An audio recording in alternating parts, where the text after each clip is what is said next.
तो क्वेश्चन है on December 13, 2001 the accounting records of Mr. Ikram Rizwan were partly destroyed by fire. His accountant has provided the list of assets, liabilities and capital at 31 December 2000. ठीक है जी। तो ये आपके सामने है, यानी कि ये लास्ट ईयर के क्लोजिंग बैलेंसेस हैं जो इस साल के ओपनिंग बैलेंस होंगे। ठीक है बेटा। प्लांट एंड इक्विपमेंट का बैलेंस कितना दिया? 1,128,000। ऑफिस इक्विपमेंट कितना दिया हुआ है? 450,000। इन्वेंट्री का बैलेंस कितना दिया हुआ है? 3,05,000। डेटर्स एंड प्री पेमेंट्स कितने दिए हैं बेटा? 3,50,000। क्रेडिटर्स एंड अक्रूवल्स मिला के कितने दिए हैं? 176,000। शॉर्ट टर्म रनिंग फाइनेंस, अगर कोई और इन्फॉर्मेशन ना हो तो आप इसको क्या अज्यूम करेंगे? बैंक ओवरड्राफ्ट, यानी बैंक का ये एबनॉर्मल बैलेंस है, लायबिलिटी है। Loan interest eight 10% per annum, loan principal amount 9,50,000 है, उस पर इंटरेस्ट कितना है? 10% है। कैपिटल 1,170,500। यस और नो बोलिए, रिस्पॉन्स कीजिए बेटा।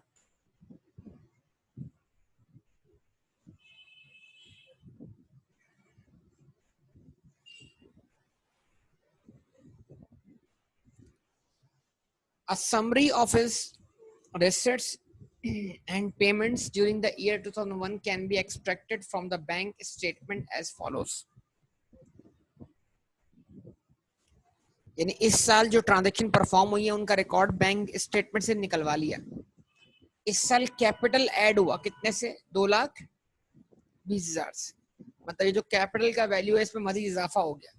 ये ओपनिंग बैलेंस है, ये इस साल की ट्रांजैक्शन है। रेसिट फ्रॉम डेटर्स, हाँ भाई बोलिए।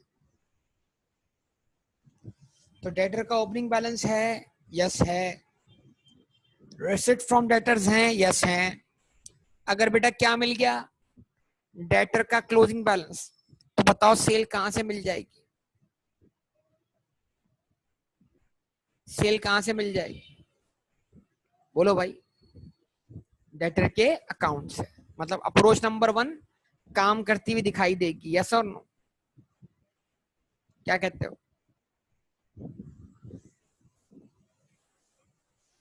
लोन पेमेंट्स 2,20,000, ये लोन रीपे हुआ है, ये ओपनिंग बैलेंस है, यानी इट मींस दैट ये रीपेमेंट एडजस्ट करने से क्या होगा? इस लायबिलिटी में कमी आएगी। Paid to creditors, payment to suppliers भी मौजूद है। हाँ बेटा, सप्लायर्स का ओपनिंग बैलेंस है, पेमेंट टू सप्लायर्स है। अगर सप्लायर्स का क्या मिल जाए बेटा? क्लोजिंग बैलेंस मिल जाए, तो परचेजेस कहां से मिल जाएंगे आपको? बोलिए, परचेजेस कहां से मिल जाएंगी? क्रेडिटर के अकाउंट से, यस और नो? बताइए, ऐसा ही है ना?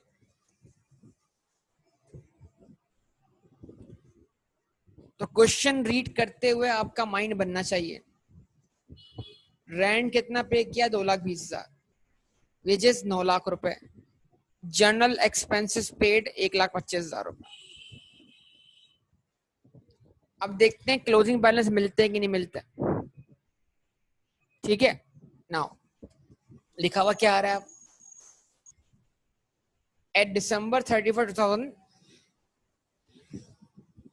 debtors figure included ₹25,000 for rent paid in advance। यानी जो ओपनिंग डेटर का बैलेंस है उसमें प्रीपेमेंट कितनी है? 25,000। तो अगर आप ओपनिंग डेटर के बैलेंस में से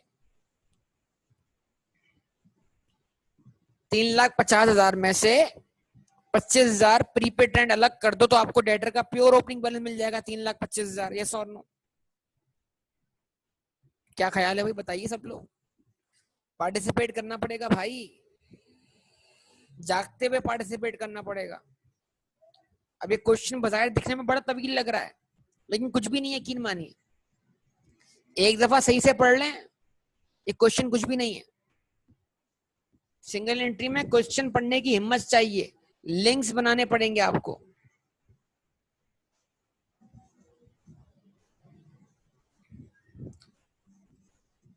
And the creditors figure include 43,000 for wages accrued for the last week of December. चले जी भाई, ये आपको दिया इन्होंने क्रेडिटर का क्लोजिंग बैलेंस, इसमें 43,000 जो है वो अक्रूड वेजेस है। तो अगर आप क्रेडिटर में से अक्रूवल्स अलग कर लेंगे तो आपको प्योर सप्लायर्स का बैलेंस मिल जाएगा। यस और नो? बोलिए बोलिए, रिस्पॉन्स दीजिए।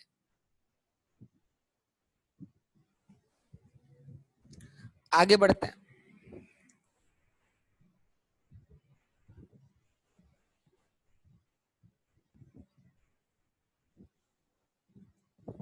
ये दिख रहा है कैश विड्रॉन, कैश विड्रॉन दिख रहा है। कैश कहां से विड्रॉ किया? बैंक से विड्रॉ किया। यस और नो?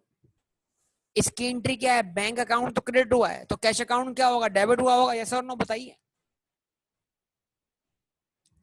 अच्छा जी, ओके। अभी क्या कहता है? Of cash withdrawn from the bank during the year was for what? wages। जो कैश विड्रॉ किया बैंक से, उसमें से ये खर्चे पे किए, मजीद पेमेंट टू सप्लायर भी है कैश फॉर्म में। ठीक है जी। Printing of advertising leaflets, printing of advertising leaflets. ठीक है जी। कितना बेटा? 26,000। Half of which are still to be distributed. आपने पंफलेट या ब्रोशर्स या लीफलेट छपवा दिए, आधे बांट दिए और आधे नहीं बांटे। सही है? यस और नो बोलिए। उनको छपवाने में कितना खर्चा आया भाई? बोले। लीफलेट छपवाने में कितना खर्चा आया है? तो लीफलेट छपवाने का मकसद क्या होता है? मकसद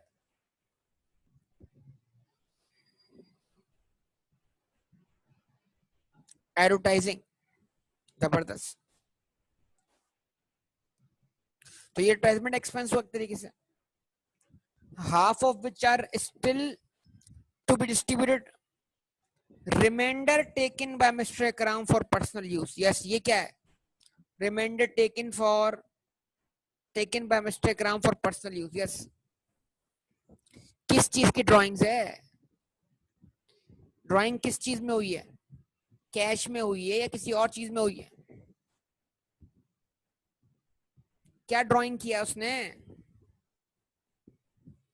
ड्राइंग क्या किया उसने बताइए।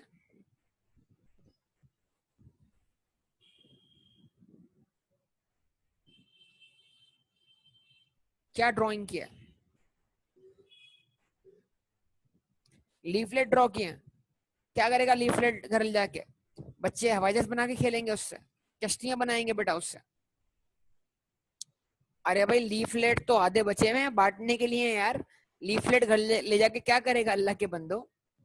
रिमाइंडर का मतलब क्या है? रिमाइंडर इसका बेटा 2,24,500 बैंक से निकाले थे, जिसमें से इतने खर्च किए इस काम पर, इतने खर्च किए इस काम पर, इतने खर्च किए लीफलेट्स पर। तो जो अब रिमाइंडर कैश बचा 2,24,500 में से, वो ले गया वो कहां पर? घर पर। कैश की बात हो रही है ना, लीफलेट का क्या करना है उसने यार? कूड़े तल के रखने हैं उसके ऊपर यार, घर में काम आएंगे पर। क्या ख्याल है? करना क्या लीफलेट का उसने? लीफलेट ड्राइंग बना दी यार हमने, चलो कोई टेंशन नहीं। ये हर सेशन में ऐसा ही होता है। मिरर भी साफ कर सकता है, सही बात है बेटा। अखबार से। अच्छा जी, ओके। उसके बाद अगला पॉइंट हमारे पास क्या आता है?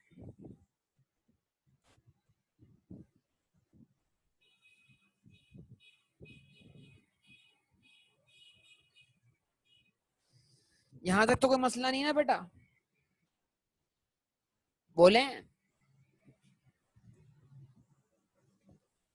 plant and machinery had been purchased for rupees 2 million. Plant कब परचेज किया था? कितने का? 2 मिलियन का. कब परचेज किया? अभी कौन सा साल है? 99 अगर पहला साल है, 2000 लास्ट ईयर था. अभी हम कौन से साल में? 2001 में.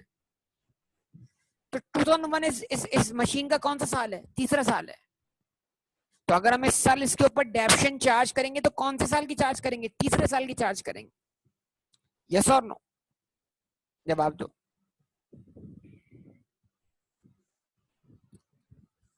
And being depreciated at 20% per annum on reducing balance method. और इस पे 20% के हिसाब से डेप्शन चार्ज हुई है रिड्यूसिंग बैलेंस मेथड से. सही है. तो क्या आप इसकी 2001 पे जो क्लोजिंग डब्ल्यू 2000 पर 2000 पर या 2001 के स्टार्ट पर जो इसकी डब्ल्यूडीवी उसको वर्कआउट कर सकते हैं? 2 मिलियन मल्टीप्लाइड बाय 0.8 की पावर 2. यस और नो? याद है? आप भूल चुके हो सब कुछ, शॉर्टकट सारे. जरा निकालो आंसर क्या आता है.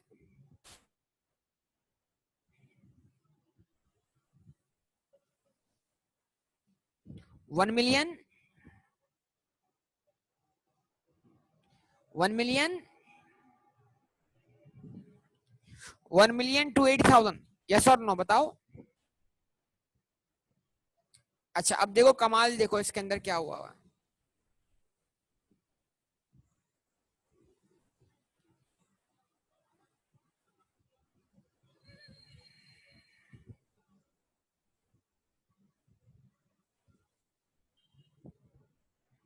बैलेंस क्या लिखा हुआ है? बैलेंस क्या लिखा हुआ है? प्लांट एंड मशीनरी का बैलेंस एज पर क्वेश्चन क्या लिखा हुआ है? डब्ल्यूडीवी क्या लिखी हुई है भाई? एज पर क्वेश्चन क्या लिखी हुई है?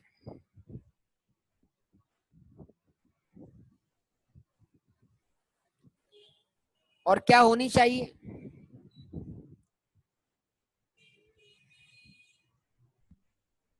ये होनी चाहिए ना भाई, जो क्वेश्चन की इंफॉर्मेशन के साथ डब्ल्यूडीवी होनी चाहिए. तो ये क्या है?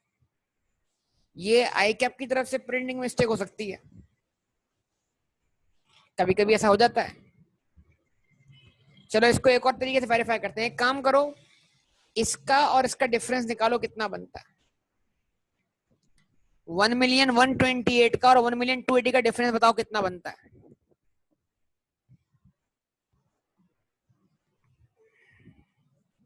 1,52,000. सही है.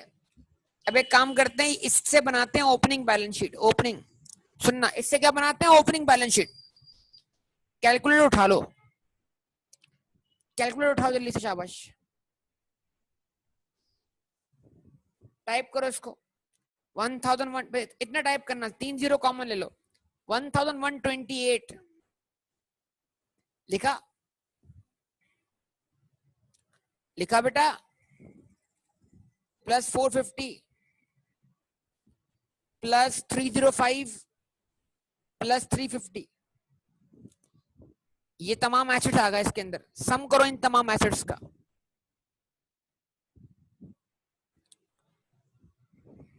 कितना सम आया एसेट्स का?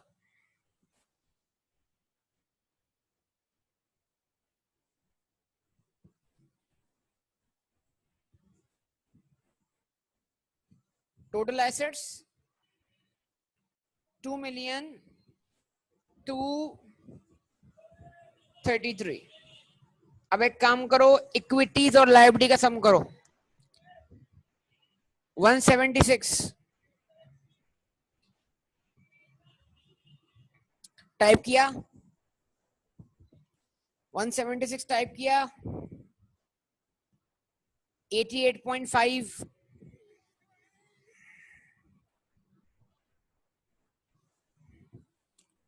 Plus 950 plus 1170.5. अब सम बताओ.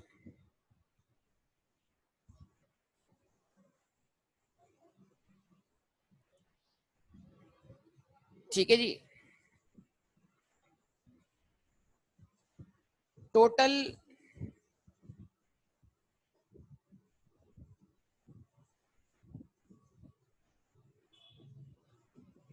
इक्विटीज एंड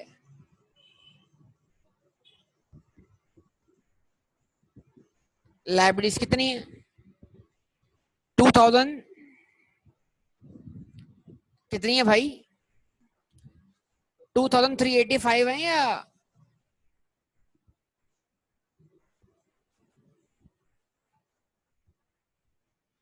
एसेट साइड कितने से शॉर्ट है? जरा डिफरेंस निकालना। 2385 में से 2233 निकालो जरा। एसेट साइड कितने से शॉर्ट है? 152 से। और वो 152 क्या है? वो यही है बेटा, ये बैलेंस गलत लिखा हुआ है। तो अगर मैं इसकी जगह इसको लिख दूं तो क्या होगा? बैलेंस हो जाएगा नहीं हो जाएगा? क्या कहते हो? बैलेंस होगा नहीं होगा बोलो? तो इसका मतलब ये है कि प्लांट एंड मशीनरी की WDV 152 से कम लिखी हुई है, मिस्टेक है इसके अंदर। समझे हैं बात को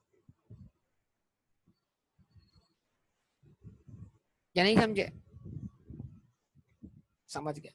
तो बात दफा इस तरह क्रॉस चेकिंग कर लेनी चाहिए। खैर एग्जाम के माहौल में तो बड़ा मुश्किल हो जाता है, ऐसे बंदा और टेंशन में आ सकता है।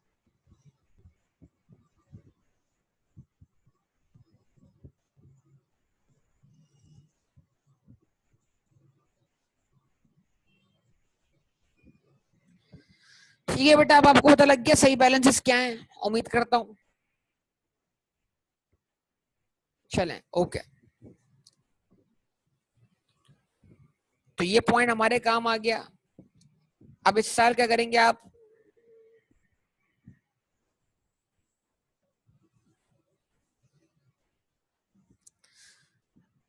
अब एग्जाम में ऐसा करने के लिए वक्त भी होना चाहिए आपके पास, बिल्कुल सही बात। अच्छा जी, उसके बाद the office equipment was bought during 2000 and was being depreciated at over 10% years on a straight line basis with a full year depreciation in the year of purchase. Office equipment कब परचेज किया आपने? 2000 में, ठीक है जी। और उस पर 10% के हिसाब से क्या किया आपने? पूरे साल की डेप्शन चार्ज की। इसका मतलब क्या हुआ? ये जो ऑफिस इक्विपमेंट की वैल्यू है 4.5 लाख रुपए, ये एक साल की डेप्शन चार्ज करने के बाद WDV है ना ये, यस और नो? अब आप मुझे बताइए इस साल मैं रेट किस पे लगाऊं? 4.5 लाख पे लगाऊं या कॉस्ट पे लगाऊं? अगर मैं इस साल रेट लगाता हूं 4.5 लाख पर तो मेथड RBM हो जाएगा, और अगर मैं इसकी कॉस्ट वर्कआउट कर लेता हूं तो मेथड स्ट्रेट लाइन हो जाएगा। क्वेश्चन खामोश है इस केस में, क्वेश्चन कुछ नहीं बोल रहा है इस केस में, बोलो। क्वेश्चन कहता था office equipment was bought during 2000 and was being depreciated over 10 years on the straight line basis. अच्छा, क्वेश्चन बता रहा है straight line base with the full year depreciation in the year of purchase. Question straight line बोल रहा है, sorry straight line ही बोल रहा है, क्लियर। लेकिन अगर ना भी बोलता तो क्या करना पड़ता आपको? इसकी कॉस्ट वर्कआउट करके ही, अगर वो कॉस्ट तक पहुंचने का रास्ता दे रहा है और मेथड नहीं बता रहा, तो फिर आपको कॉस्ट तक पहुंचकर स्ट्रेट लाइन ही रेट अप्लाई करना चाहिए था। ठीक है, यस और नो? तो अगर आप 4.5 लाख को डिवाइड करते हैं किससे? 0.9 से, 10% डेप्शिट होने के बाद 90% WDV है। 5 लाख कॉस्ट मिल जाएगी, 5 लाख कॉस्ट का निकालने आप 10% तो आपको 50,000 क्या मिल जाएगी? डेप्रिसिएशन। यस और नो? बोलिए, रिस्पॉन्स दीजिए। ठीक है, ओके।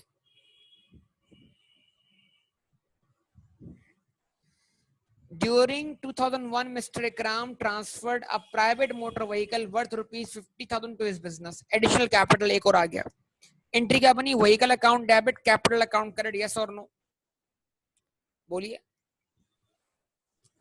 तो कैपिटल के ऊपर ध्यान रखिएगा जनाब कि अपनी कॉपी के अंदर या किताब में कैपिटल के ऊपर 2 डॉट लगा लें।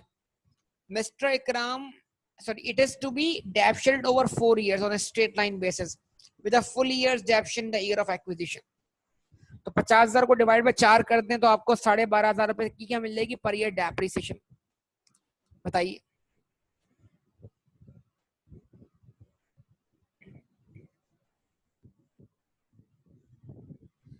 ठीक है जी. The bank balance at 31st December 2001 according to the bank statement after adjusting for unpresent checks. तो ये जो है ना ये balance as per amended cash book है. इसको पुट करने से क्या होगा, सब कुछ आपके रिकॉर्ड्स के हिसाब से रहेगा. ये क्या है, बैंक का बैलेंस सीडी है. ठीक है. Any difference is assumed to be cash sales bank after deducting ₹300 per week wages paid to Mr. Ikram's son who assists in the office.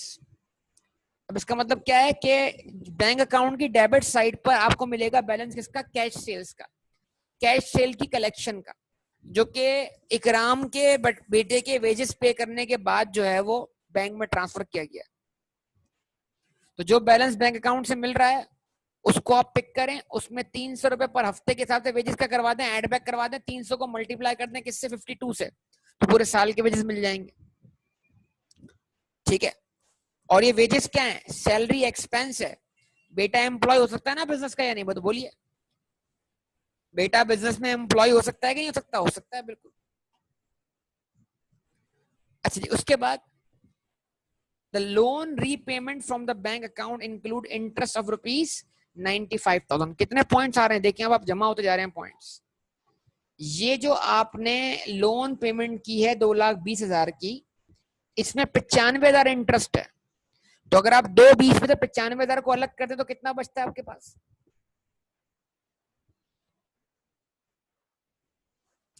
220 minus 95 क्या बचेगा, 125. तो व्हाट इज 125? 125 बेटा प्रिंसिपल रीपेड है. इस 9.5 लाख के लोन को आपने कितने से कम करना है, 1,25,000 से. और लॉजिकल बात है, कैसे, 95,000 इंटरेस्ट है, प्रूफ कर लो. अगर 9.5 लाख रुपए प्रिंसिपल साल के स्टार्ट पर था, उस पे लगा 10% इंटरेस्ट, 9.5 लाख का 10% कितना बना, 9.5 लाख का 10% कितना बना, 95,000. तो जो 2,20 की पेमेंट हुई है उसमें 95 क्या हो गया, इंटरेस्ट हो गया, और बाकी क्या था, प्रिंसिपल रीपेड. तो प्रिंसिपल से प्रिंसिपल को एडजस्ट करेंगे और 95 को क्या कर देंगे, आप ले जाएंगे प्रॉफिट एंड लॉस अकाउंट में एक्सपेंस के तौर पे, इंटरेस्ट के तौर पे. यस और नो? Response please, response. क्या कहते हैं आप लोग?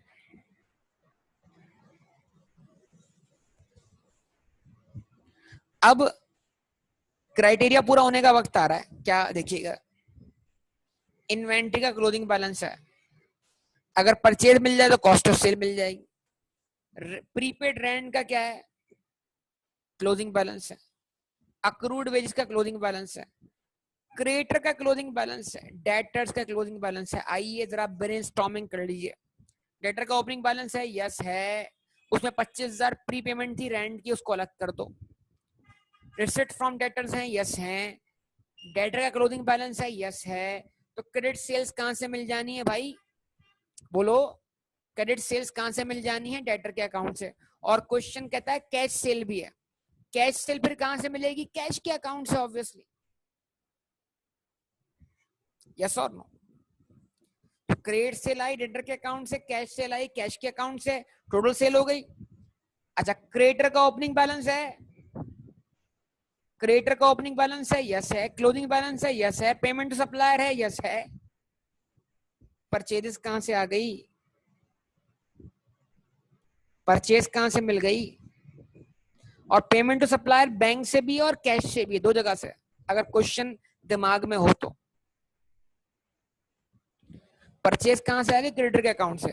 ओपनिंग स्टॉक है, यस है. ऐड परचेज कर दो, लेस कर दो क्या, क्लोजिंग स्टॉक. डिफरेंस क्या कहलाएगा, कॉस्ट ऑफ सेल्स. यस और नो? क्या कहते हो?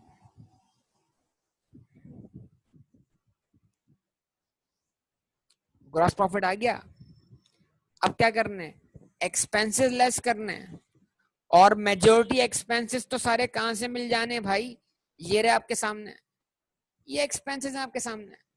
इसमें इंटरेस्ट एक्सपेंस है, ये रेंट है, लेकिन जो रेंट पेड है उसको एक्सपेंस मत मानना, क्योंकि ये पेमेंट है, इसमें जो अगले साल का प्रीपेड होगा वो लेस होगा, और जो ओपनिंग प्रीपेड है वो एक्सपायर होकर इसमें शामिल होगा, ताकि इस साल का क्या मिल जाए, एक्सपेंस बन जाए। तो रेंट का अकाउंट बना लेना कौन सी अप्रोच से, वन अकाउंट अप्रोच से। जरा सोचो, आता है वन अकाउंट अप्रोच, भूल तो नहीं गए? रेंट का अकाउंट बना लेना वन अकाउंट अप्रोच से। वेजेस अक्रूवल है, वेजेस पेमेंट, ये पेमेंट एक्सपेंस नहीं है। क्यों? क्योंकि इस 9 लाख में पहले पे हुए होंगे ओपनिंग 43,000, तो जो 9 लाख में 43,000 की पेमेंट है वो पिछले साल की लायबिलिटी को रिवर्स करेगी, बाकी पेमेंट इस साल के लिए, और जो पेमेंट शॉर्ट है वो इस साल का एक्सपेंस है, उसको ऐड कर देंगे और उसकी लायबिलिटी एसएफई में शो कर देंगे। तो वेजेस एक्सपेंस निकालने के लिए भी आपको अक्रूड वेजेस का अकाउंट बनाना है, कौन सी अप्रोच से, वन अकाउंट अप्रोच से। ये वेजेस अकाउंट बना लेना है वन अकाउंट। तो एक डॉट लगाओ आप किस पर, रेंट पर, एक डॉट लगाओ आप किस पर, वेजेस पर, ताकि आपको याद रहे कि आपने इनको एडजस्ट करके ले जाना है। और वेजेस की पेमेंट बेटा यहां से भी है, ये रही 3 वेजेस हैं, बैंक से, फिर कैश से, और एक और वेजेस है जो उसके बेटे को मिले 300 रुपए, वो भी कैश से पे हुए हैं। यस और नो बताइए, रिस्पॉन्स दीजिए, क्या कहते हो आप?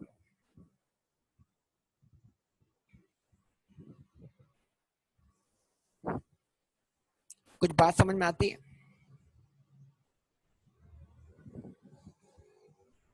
बताओ।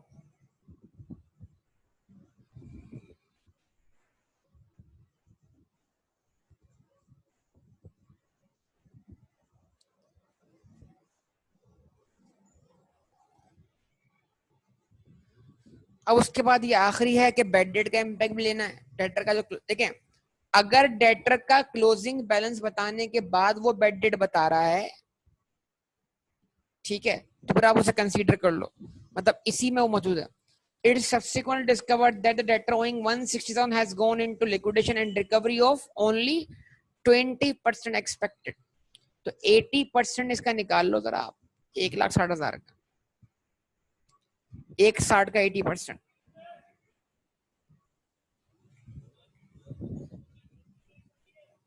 1,28 को क्या कर दोगे आप, बेड डेट मान लोगे, तो 2,23 में से 1,28 बेड डेट हो गया, बाकी बैलेंस शीट बन जाएगा। यस और नो? इसका मतलब जब भी क्वेश्चन बेड डेट का तस्करा बाद में करता है, तो मतलब ये balance before adjusting bed date है, ठीक है। तो अगर आप इस पे बेड डेट का इफेक्ट लोगे तो बैलेंस 1,28 से कम हो जाएगा।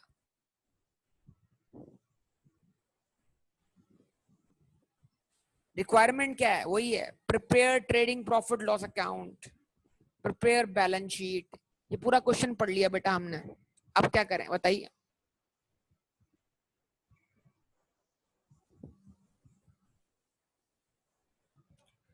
करें सॉल्व, स्टार्ट करें, बताएं।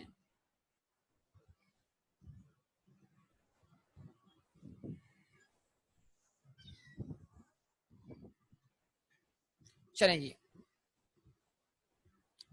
तो page number 1 for statement of comprehensive income, page number 2 for statement of financial position.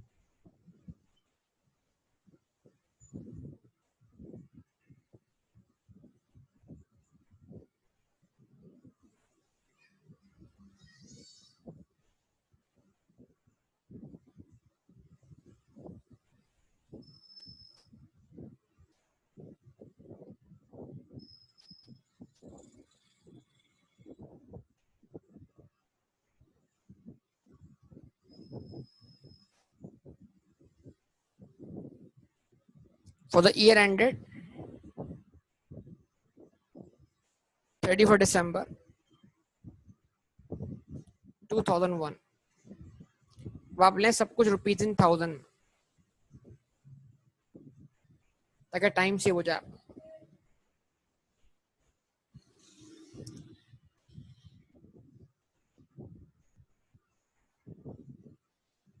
Sales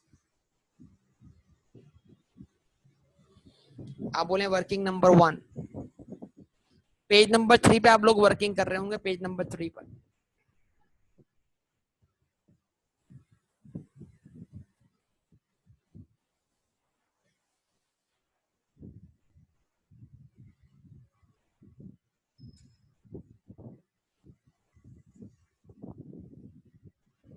working 1 क्या है हमारे पास बेटा?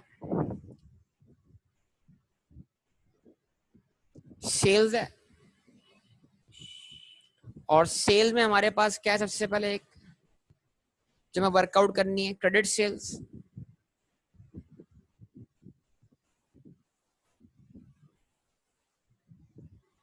और उसमें क्या ऐड करनी है? Cash cell. क्रेडिट सेल करने के लिए हम कर रहे हैं वर्किंग नंबर 1.1 नीचे। हमने कहा व्हाट इज वर्किंग नंबर 1.1, हम बना रहे हैं डेटर का अकाउंट, क्योंकि हमें क्लियरली क्वेश्चन रीड करके एनालाइज करके डेटर अकाउंट से सेल निकलती हुई दिखाई दे रही है।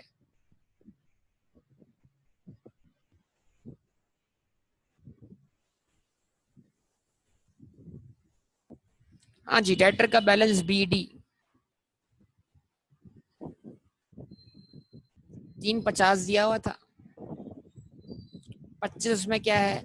प्रीपेड रेंट है, तो 325 जो है वो क्या हो गया? डेटर का ओपनिंग बैलेंस हो गया। सेल्स की वजह से इस बैलेंस में इजाफा हो रहा है जो हमें मालूम नहीं। अब आएंगी यहाँ पे रिसर्च फ्रॉम डेटर्स जो कि बैंक फॉर्म में हुई है आपसे, वो आप जाके देख लें भाई। अब आपकी पार्टिसिपेशन तो लाजमी चाहिए इसमें, लेकिन क्या करें, आप रिस्पॉन्स इतनी देर में देंगे तो बात कैसे बनेगी? अब आपके सामने बार बार क्वेश्चन रखना पड़ेगा। तो ये बेटा रिसिट फ्रॉम डेटर्स कितनी है? 4,000,275। हम लेंगे 4,275। हमने कहा 4,275। पूरे क्वेश्चन में कहीं आपने डिस्काउंट अलाउड का तस्करा देखा? डिस्काउंट अलाउड बोलो। नहीं, नहीं है ना कोई। बैलेंस CD है डेटर का, यस है, उस पर भी बैड डेट का इफेक्ट लेना है, तो बैड डेट का इफेक्ट ले लो। अगर बैड डेट लेस की अब अगर लिखूंगा तो बैलेंस 243 लिखना पड़ेगा, जो दिया हुआ है मेरे ख्याल से। 280 क्या दिया हुआ बैलेंस, और बैड डेट लूंगा तो फिर उसका इफेक्ट माइनस करूंगा। 160 का 80% कितना हो गया? 128। और जो बैलेंस CD दिया हुआ है बिफोर बैड डेट दिया हुआ है, तो बैड डेट कितनी है भाई? 223 बैलेंस दिया हुआ है। 223 में से अगर मैं क्या करता हूँ, 128 बैड डेट राइट ऑफ कर देता हूँ, तो बैलेंस कितना बचता है हमारे पास? 95,000।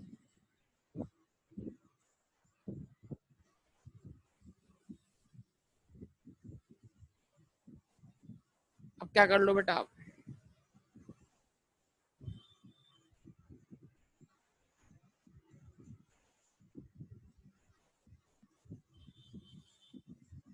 सेल्स की वैल्यू वर्कआउट कर लो, बताओ क्या सेल्स की वैल्यू आती है?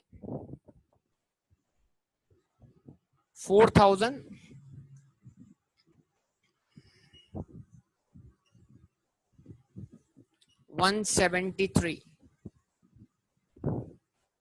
ये सेल्स की मिसिंग वैल्यू क्या कर ली हमने? यहां से फाइंड कर लिया।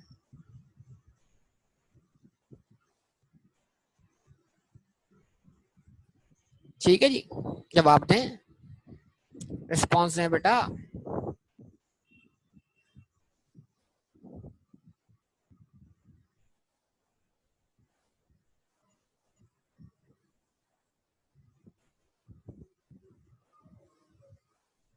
4,173, यस। चलिए उसके बाद अब करनी है वर्किंग नंबर 1.2, कैश अकाउंट बनाना है, लेकिन कैश अकाउंट जो है बैंक के बगैर नहीं बना सकते हम लोग। अच्छा, कैश अकाउंट में जरा एक कुछ ट्रांजेक्शन तो हम निपटा दें, जैसा क्वेश्चन बोल रहा है वैसा कर दें भाई।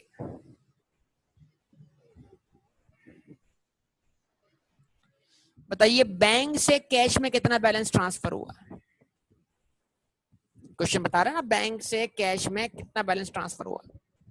2,24,500। पता है सब लोगों को, याद है? देखा हुआ, याद, ये रिकॉल हो रहा है, दिमाग में आ रहा है बेटा।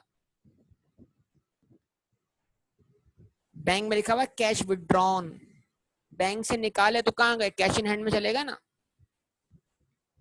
तो इतने अमाउंट से क्या हुआ है? कैश अकाउंट डेबिट हुआ है।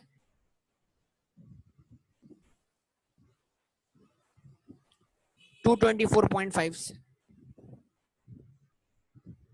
फिर क्वेश्चन ने बता दिया इस पूरे पैसे का आपने क्या किया। पूरा क्वेश्चन इन पैसों का यूज बता रहा है क्लियर तौर पर। क्वेश्चन ने बता रहा है इन पैसों का आपने क्या किया है।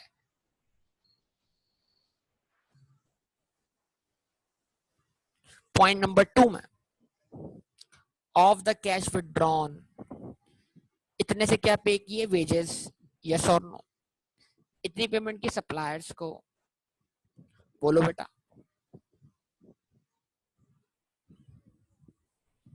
वेजेस 67.5, सप्लायर्स को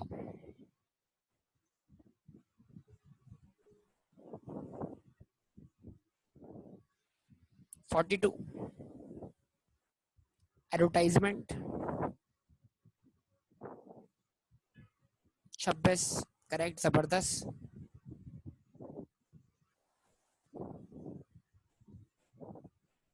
सही जी। और जो रिमाइंडर है वो ले गया कौन? इकराम। रिमाइंडर लीफलेट्स नहीं, रिमाइंडर रिमेनिंग कैश। तो 224.5 में से 224.5 में से 67.5, 42 और 26 माइनस कर दो, क्या बचा? 89। तो ये 89 क्या है? ड्राइंग्स है।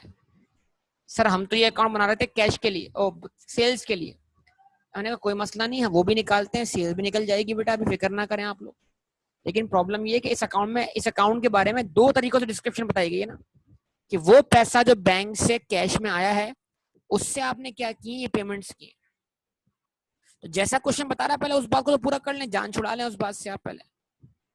क्या ख्याल है? ऐसा ही है ना? ऐसा ही है। अब हुआ क्या उसके बाद? सुने, उसके बाद हुई है कैश सेल। जितने अमाउंट से कैश सेल हुई है उतने अमाउंट से कैश यहाँ डेबिट हुआ है। उसके बाद वेजेस पे हुए हैं किसको? इकराम के बेटे को, 300 रुपए पर वीक के हिसाब से। तो 300 मल्टीप्लाइड बाय व्हाट? 52, बनेगा 15,600। तो इसको लिखें 15.6। और उसके बाद जो बैलेंस बचा है ना, वो बैंक में ट्रांसफर हुआ। तो अगर बैंक में डिफरेंस के तौर पे मिल जाता है balance cash transfer to bank का, तो उसको यहां रखेंगे, ऑटोमेटिकली क्या होगा? कैश सेल मिल जाएगी। क्या ख्याल है? बात समझ में आ रही है? यानी कैश का अपना कोई बैलेंस शीट ही नहीं है। तो अब बैंक अकाउंट बनाना जरूरी हो गया ताकि बैंक अकाउंट से हम क्या निकाल लें? कैश ट्रांसफर टू बैंक निकाल लें। क्या कहते हैं आप लोग? बोलिए, रिस्पॉन्स दीजिए।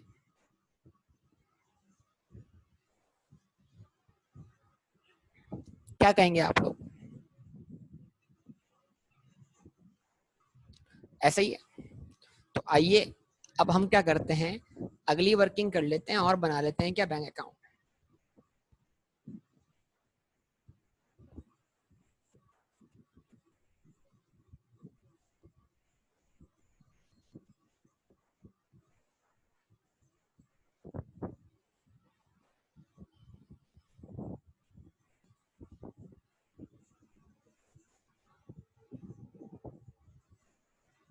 हाँ जी, बैंक का बैलेंस बीडी, ओवरड्राफ्ट है, माइंड इट, ओवरड्राफ्ट।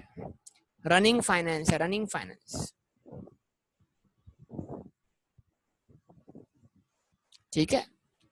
कितना है भाई रनिंग फाइनेंस? सब लोग भाई बार बार क्वेश्चन देखना पड़ेगा, बार बार जाना पड़ेगा एग्जामिनेशन में पेपर की तरफ। इसकी प्रैक्टिस नहीं हुई तो बात नहीं बनेगी। कौन सी चीज कहाँ लिखी हुई है ये पता होना चाहिए बंदे को। Short term running finance 88,500।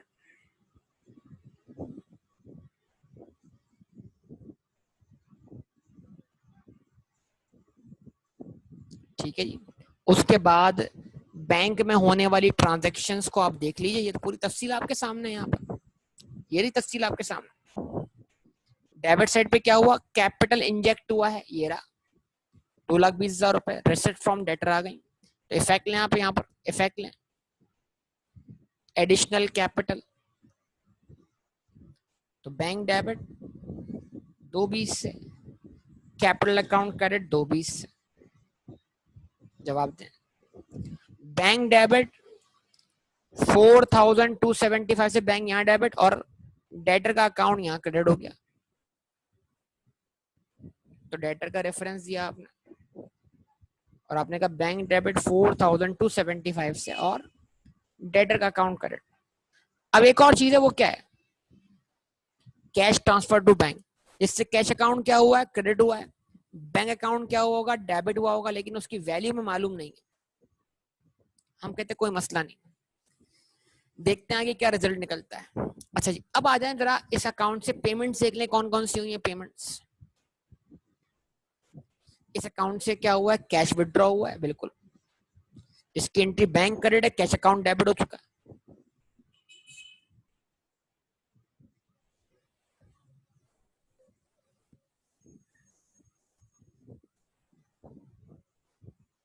$224.5। उसके बाद लोन रीपेड है 220 से, लेकिन असल में हम जानते हैं उसमें इंटरेस्ट है, तो एक काम करें आप उसको तोड़ के लिखें ताकि इंटरेस्ट एक्सपेंस अलग हो जाए और प्रिंसिपल रीपेमेंट अलग हो जाए। तो आपने कहा 95,000 से आपने इंटरेस्ट पे कर दिया है और जितना ड्यू हुआ उतना ही पे किया,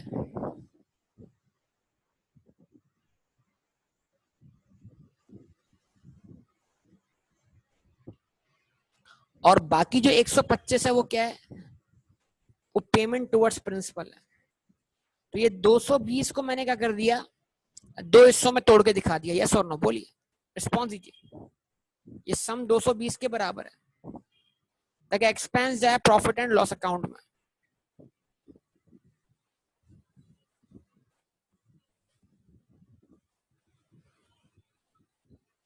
बताइए सब लोग।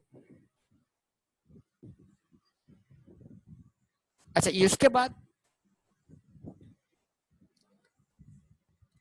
Payment to creditors 1,756,000।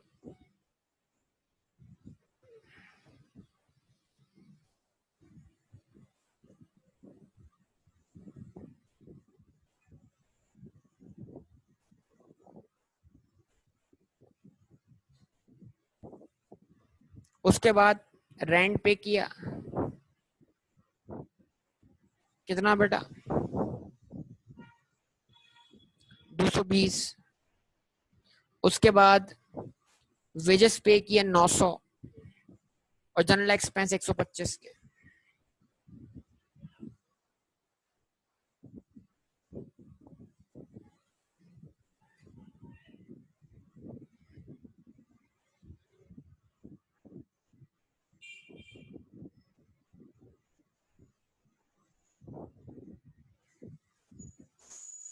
ठीक है जनाब। अब आपको अगर बैलेंस शीट दिया वो रख दें, बैलेंस शीट नॉर्मल दिया हुआ है आपको,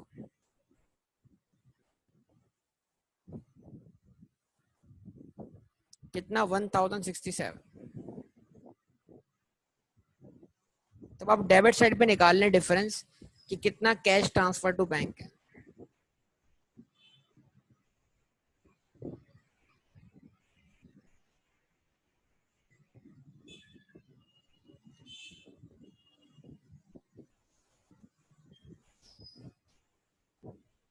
ठीक है जी।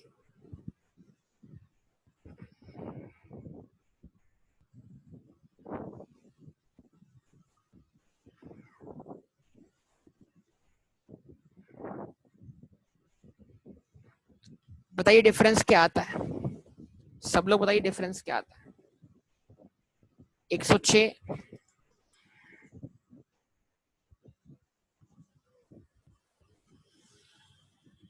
ठीक है जी। अब 106 को यहां रख दें आप,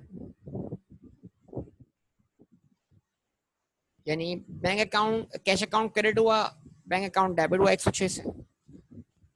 अच्छा, अब यहाँ पर क्या करते हैं आप, टोटल करते हैं इसका भी और डिफरेंस निकाल लें कैश सेल कहां पर, डेबिट साइड। कि कितनी कलेक्शन आपके पास हुई है कैश फॉर्म में कैश सेल की वजह से, बताइए।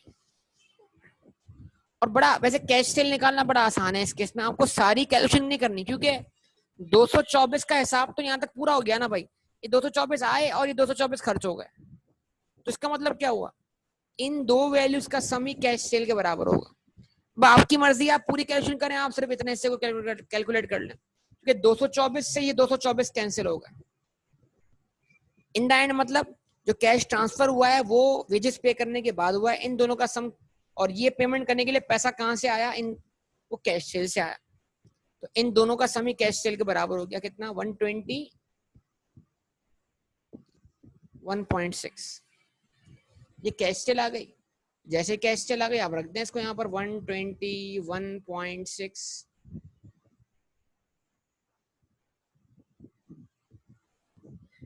सम कितना हो गया 4294.6।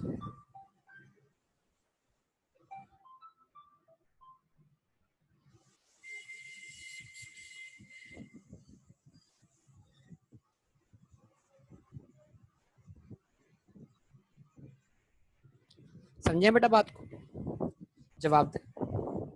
ये सेल्स मिल गई आपको, अब सेल को ले जाएं एसोसीआई में, साथ साथ वर्कआउट कर लें।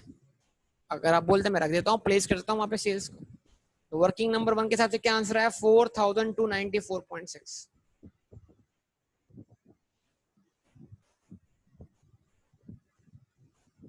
सेल आ गई।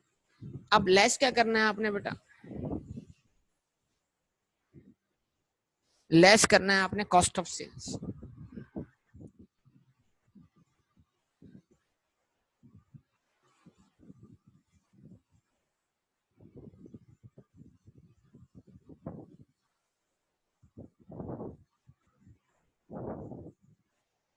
ठीक है जी, कॉस्ट ऑफ सेल्स लेस कर देनी है, उसके लिए आप कर लें वर्किंग नंबर 2,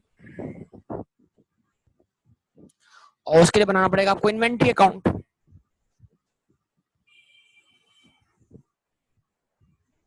चले मैं इसको अगले पेज बना रहा हूँ।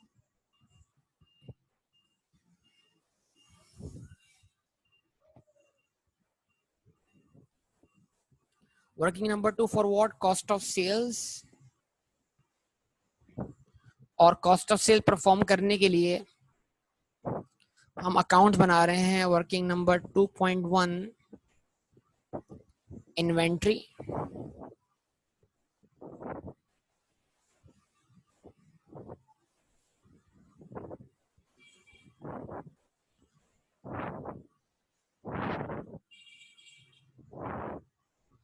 इन्वेंट्री का बैलेंस बीडी,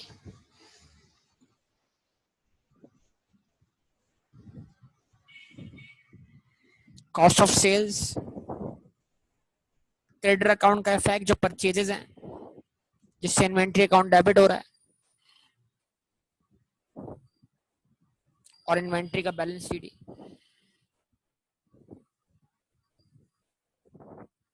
बताइए बेटा क्या कहते हैं, तो बोलिए इन्वेंट्री का बैलेंस बीडी कितना। ओपनिंग बैलेंस ये रहा आपके पास 305, ठीक है, 305 ओपनिंग बैलेंस है।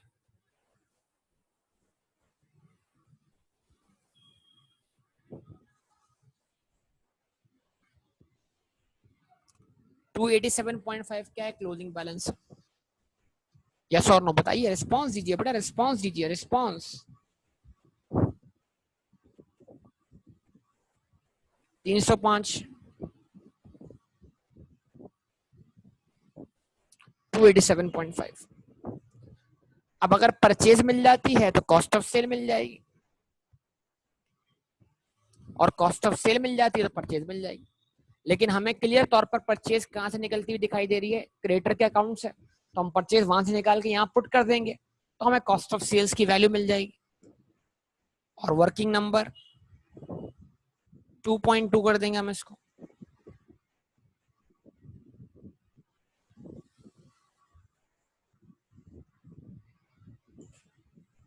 क्रेडिटर अकाउंट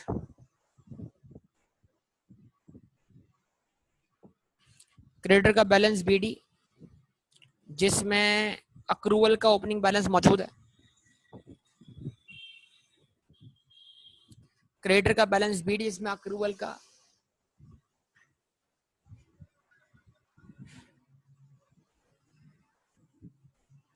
क्रेडिटर का बैलेंस बीडी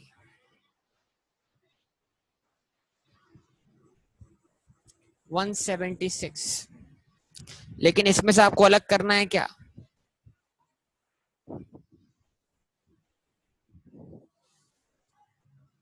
अक्रूड वेजेस ये लिखे हुए, तो 176 माइनस 43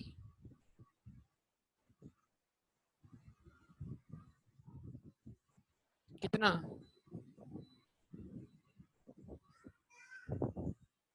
133। यस और नो बताइए, रिस्पॉन्स दीजिए। अच्छा जी, अब इतना अमाउंट से इन्वेंट्री डेबिट हो रही है, उतना अमाउंट से क्रेडिटर अकाउंट क्या हो रहा है? क्रिएट हो रहा है। या परचेजेस डेबिट हो रही है, क्रेडिटर अकाउंट क्रेडिट हो रहा है। अच्छा, पेमेंट टू सप्लायर बैंक से भी है और कैश से भी है।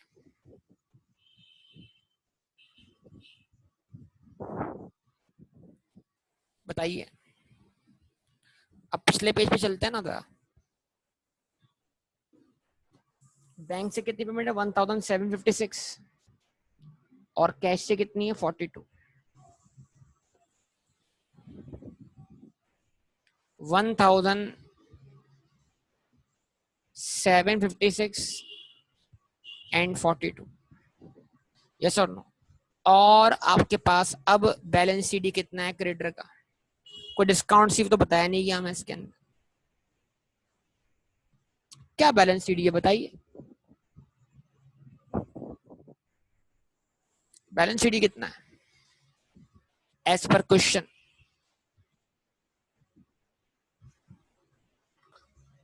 ये आपके पास 122।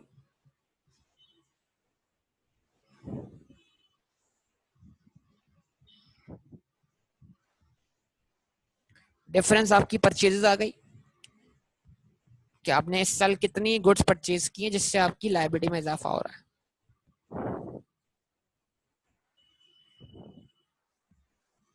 बोलिए। 1787। ओके जी, तो ये आपने इन्वेंट्री अकाउंट डेबिट कर दिया 1787 से और क्रेडिटर अकाउंट क्रेडिट कर दिया। डिफरेंस क्या आ रहा है आपके पास? Cost of sale. Cost of sale कितनी आ रही है?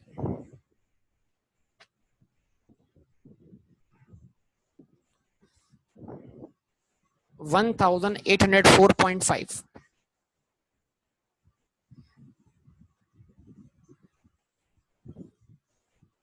ठीक है जी, 1804.5। यही है कॉस्ट ऑफ सेल।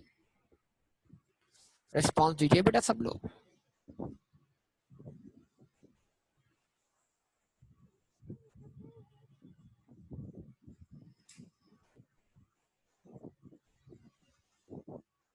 इसको लेस कर दें, क्या मिल जाएगा आपको बेटा? Gross profit.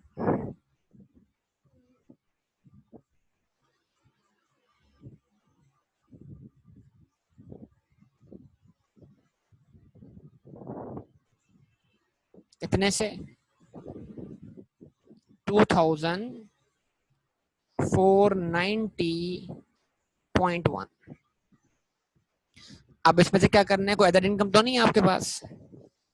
लेस कर लेना है आपने एक्सपेंसेस, और एक्सपेंसेस के लिए आप क्या करें? सबसे पहले आप वही आप कैश और बैंक के बैलेंस देखना शुरू कर दें। बस उन एक्सपेंस को ख्याल रखिएगा। देखें, इस पे डॉट लगा दिया मैंने वेजेस पर, एडवर्टाइजमेंट में डॉट लगा दिया क्योंकि हाफ लीफलेट्स खर्च हुए, हाफ खर्च नहीं हुए, तो इसका हाफ एक्सपेंस बनाएंगे, हाफ को प्री पेमेंट मान लेंगे। मतलब अभी हाफ लीफलेट एक्सपायर नहीं हुआ। ठीक है ना?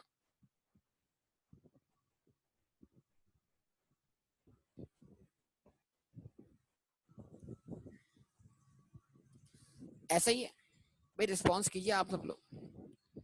ये भी वेजेस आ गए, डॉट आ गया यहाँ पर।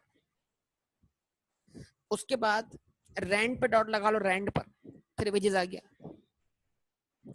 जिन पेमेंट्स में मैंने डॉट लगाया इसका मतलब क्या, उनके ओपनिंग और क्लोजिंग अक्रूवल्स या प्री पेमेंट कंसीडर करने की जरूरत है एक्सपेंस निकालने के लिए। बाकी जिन पे डॉट नहीं लगा हुआ वो एक्सपेंस एज इट इज चले जाएंगे कहां पर, प्रॉफिट लॉस अकाउंट। क्या कहते हैं आप?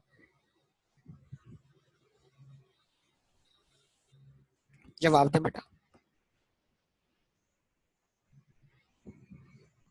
रिस्पॉन्स। तो अगर आप लोग, अगर मैं यहाँ उसकी वर्किंग कर दूं, स्पेस मेरे पास यहाँ पर अवेलेबल है तो मैं यहाँ कर लेता हूँ वर्किंग। ये मैंने बना लिया विजिट अकाउंट।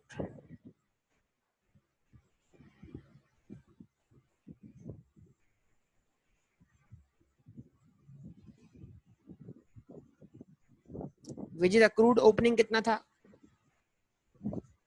43। यस और नो? वेजेस पेमेंट कितने से हुई है?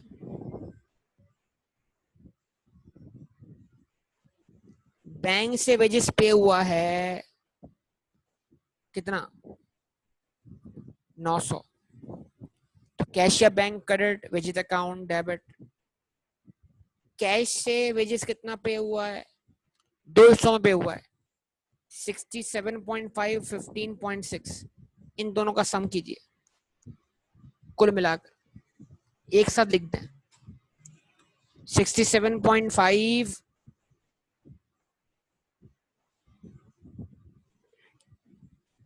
83.1।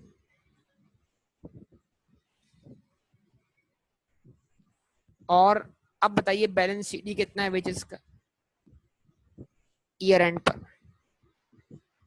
क्लोजिंग अक्रूवल कितना है?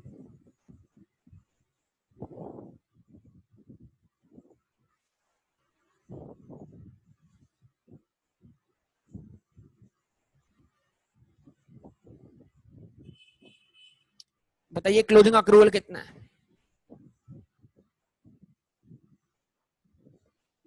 52.5।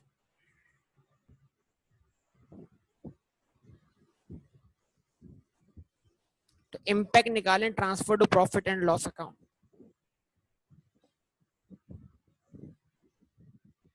92.6।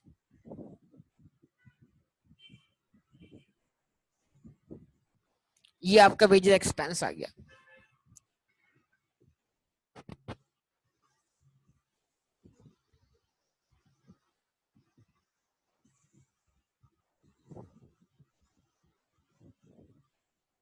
$992.6। सही जी। उसके बाद नेक्स्ट आइटम देख लें आप, कौन सा? रेंट का।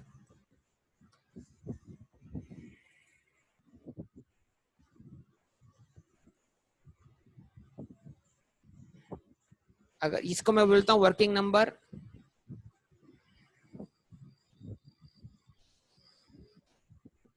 3, उसके बाद मैं कर लेता हूं वर्किंग नंबर 4,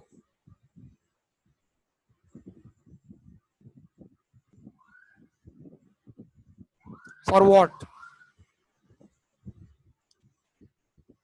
रेंट अकाउंट।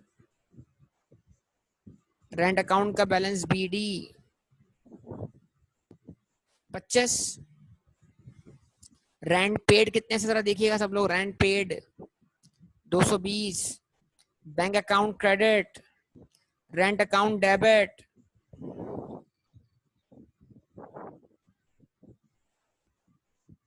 अब इस 220 में से कितना रेंट एक्सपायर्ड नहीं है? जो एक्सपायर्ड नहीं है वो बैलेंस CD है, बाकी सारा रिलीज कर दो, एक्सपेंस बना दो। जो एक्सपायर्ड नहीं है उसको रिलीज मत करो। 27। 27 को छोड़ के बाकी सारा एक्सपायर्ड है। बताओ कितना इम्पैक्ट गया प्रॉफिट लॉस अकाउंट में?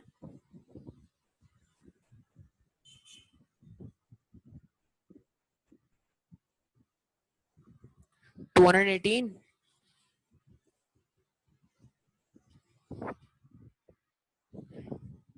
हमने कहा रेंट वर्किंग फॉर इम्पैक्ट आया 218 का, सही जी। उसके बाद आगे बात कर लें जरा फर्दर। उसके बाद है एडवर्टाइजमेंट।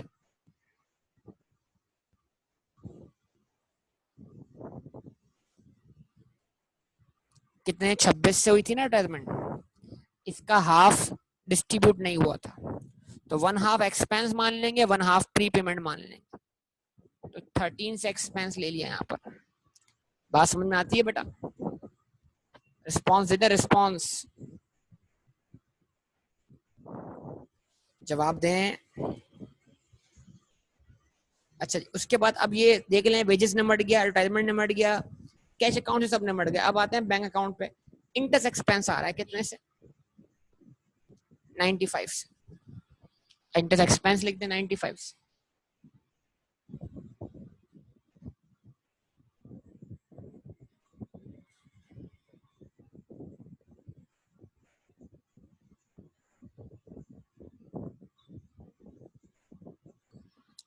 ठीक है जी। उसके बाद देखिए और क्या आपके पास, जनरल एक्सपेंसेस हैं, मतलब लोन रीपेमेंट तो लायबिलिटी से होगा, रेंट हो गया, विजिट हो गया, जनरल एक्सपेंसेस। ठीक है जी, तो जनरल एक्सपेंसेस आप लिख दें।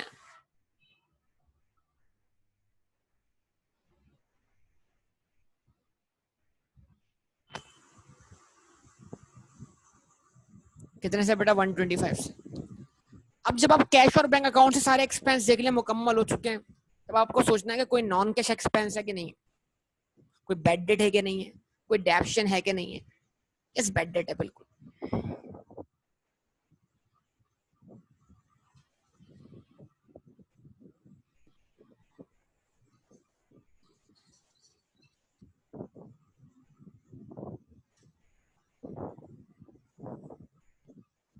वन 128 से। अब उसके बाद आप चार्ज करें डेप्रिसिएशन, और डेप्शन जो है वो 3 चीजों पे चार्ज होनी है। ठीक है जी, अब आप चले जाए जरा देखिएगा।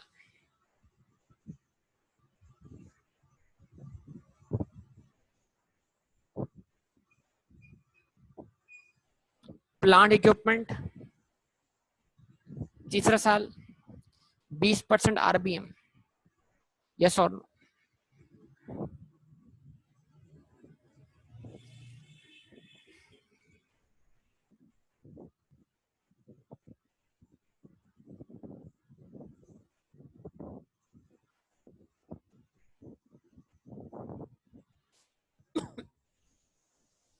$2 million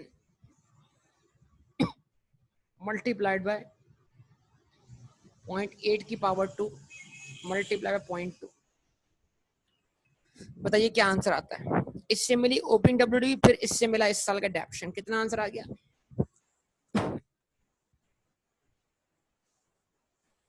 256, यस और? जवाब दीजिए। उसके बाद क्या ऑफिस इक्विपमेंट है, जिसको स्ट्रेट लाइन पे डेप्शिट करना है।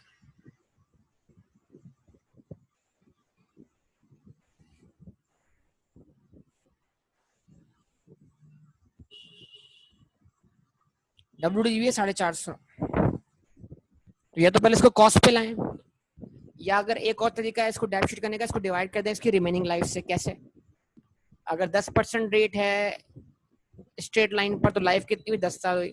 10 साल में से 1 साल गुजर चुका है, रिमेनिंग लाइफ कितनी है? 9 साल। डिवाइड बाय 9 करते तब भी आंसर मिल जाएगा।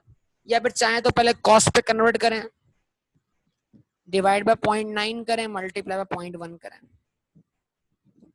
50 आंसर मिल जाएगा आपको। यस और नो बोलिए।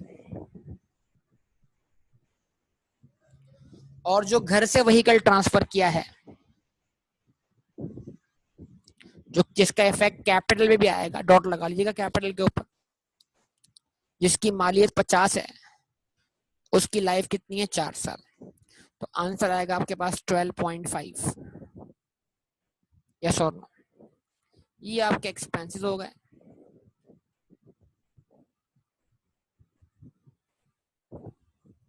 इनका आप सम कर लीजिए।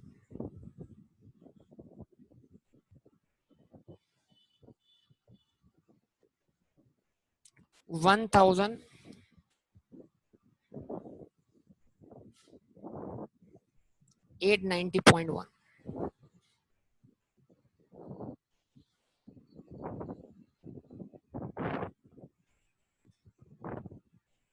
नेट प्रॉफिट बोलिएगा।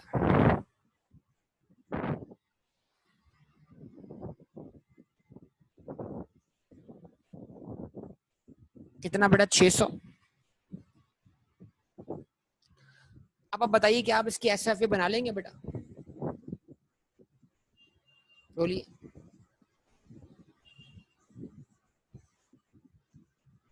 क्या आप इसकी स्टेटमेंट ऑफ फाइनेंशियल पोजीशन बना लेंगे बेटा? चलें ट्राई कीजिएगा इसका लाजमी।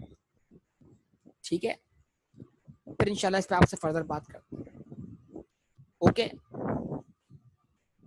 चलें, ओके, अल्लाह हाफ़िज़।